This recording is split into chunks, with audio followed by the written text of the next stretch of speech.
Okay, UK Pacific turns 7. They have 46 IPCs to spend. For their New South Wales factory, they're going to buy 2 transports and an artillery. They're going to buy an air base to put in French Indochina. And they're going to buy a tank. A tank, a mech, and an infantry in order to put in their Greece factory, of all places. Okay, in terms of attacks, the transport in Sydney is going to load up an artillery, pick up an infantry on the way by, and attack C-Zone 42. That attack, the C-Zone will be cleared first by the destroyer from C-Zone 39. The C-Zone 44 will be cleared by a submarine from C-Zone 39.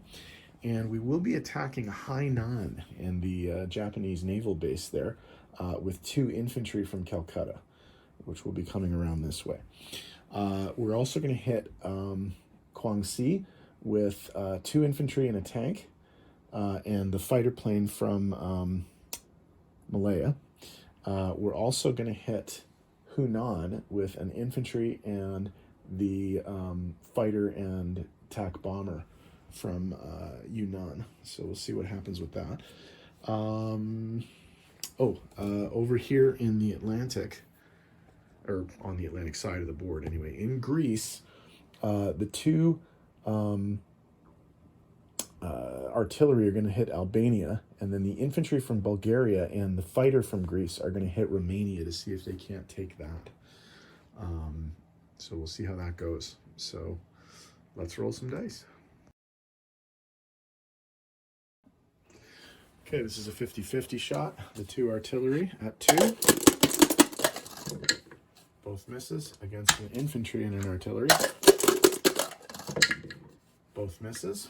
All right, so we get another crack. 1 hit. 2 hits. So failed attack there, but they do take out an Italian infantry. Okay, for the attack on Romania, the British are coming in with an infantry and a fighter. And both hit. Germans defend and miss. So UK Pacific takes Bulgaria, of all places. Not Bulgaria, sorry, Romania. My bad. Okay, with the attack on C-Zone 44, the HMS Sleuth is going up against the Bangkok Maru, and this is an auto kill, so there's no dice that need to be rolled. Okay, in preparation for the amphibious landing in C-Zone 42, the HMS Ursa is going up against the Kiyosumi Maru, and this is an auto kill in order to prep the way for the Australian landing in Java. So we'll see that next.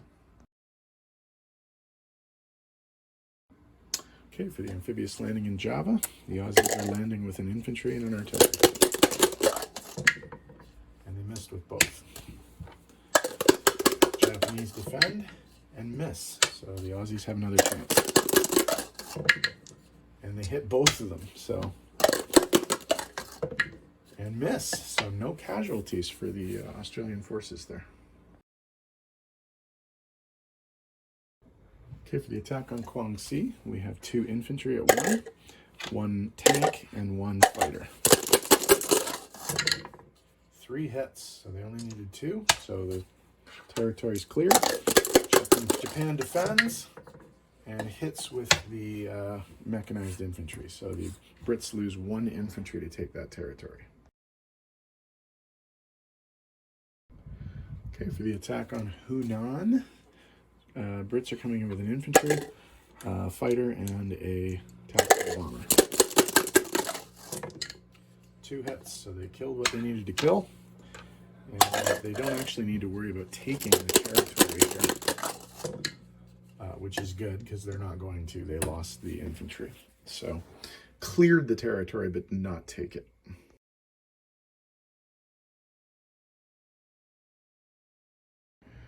Okay, in terms of non-combat, the fighter from Romania is going to land back in Greece.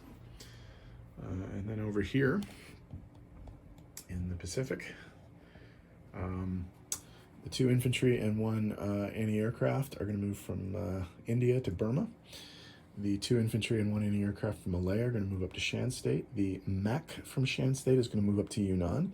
The mech and the anti-aircraft artillery from Yunnan are going to move to French Indochina, and all of the planes here, the 1 from Guangxi and the 2 from Hunan, are going to land in French Indochina.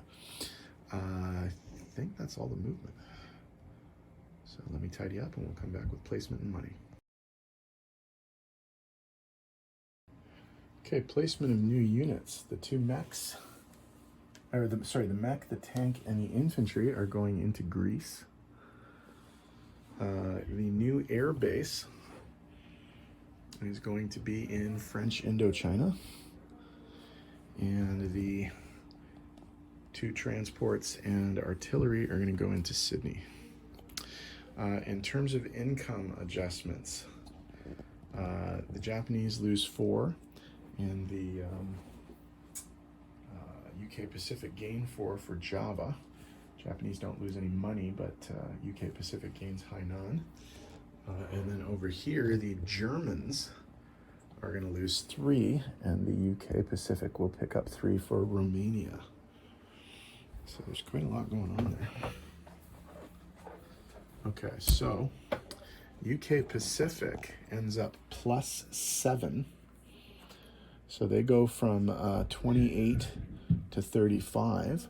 Japan goes down 4 from 43 to 39, and Germany goes down 3 from 61 to 58. Okay, so money situation. They end up with 35 IPCs, plus they have 2 bonuses, 5 for holding Malaya and 5 for once again having troops in Dutch-controlled territory. And they've taken away the Japanese Money Island bonus, which I don't think they can get back. So, yeah, we'll see what happens. Japan's up next, so we'll see what they end up doing and see if they can counter a lot of these moves. Because, again, I mean, it looks like the Allies are going pretty heavily and hard for the Japanese island token. So they need Formosa and Okinawa. So we'll have to see what they're going to be capable of doing. Maybe taking back an island or something. So we'll see how that goes. Japan is in a bit of trouble here, actually. So we'll see what happens next.